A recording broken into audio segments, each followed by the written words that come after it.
ukuthi aboshembe ukuthi they are reading the same Bible but interpret in the wrong way. Why we have to interpret the word of God in a wrong way? And some they are saying ukuthi Bible las, if ngizosho English right, las contradictor. Why do you have to say why Quraning as contradicting but the word of God that we are saying ukuthi nempilo yona is contradictor? It's us who are says confused that in. You know ukuthi Bible says this.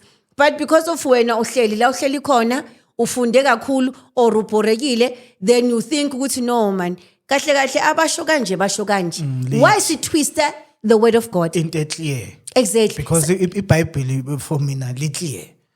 Exactly. I don't think iBhayibheli li need so many interpretations in the way angakhona. I like li clear iBhayibheli. Don't worship other gods except me. Exactly. So you would say, someone will say, oh, vele uNkulunkulu beka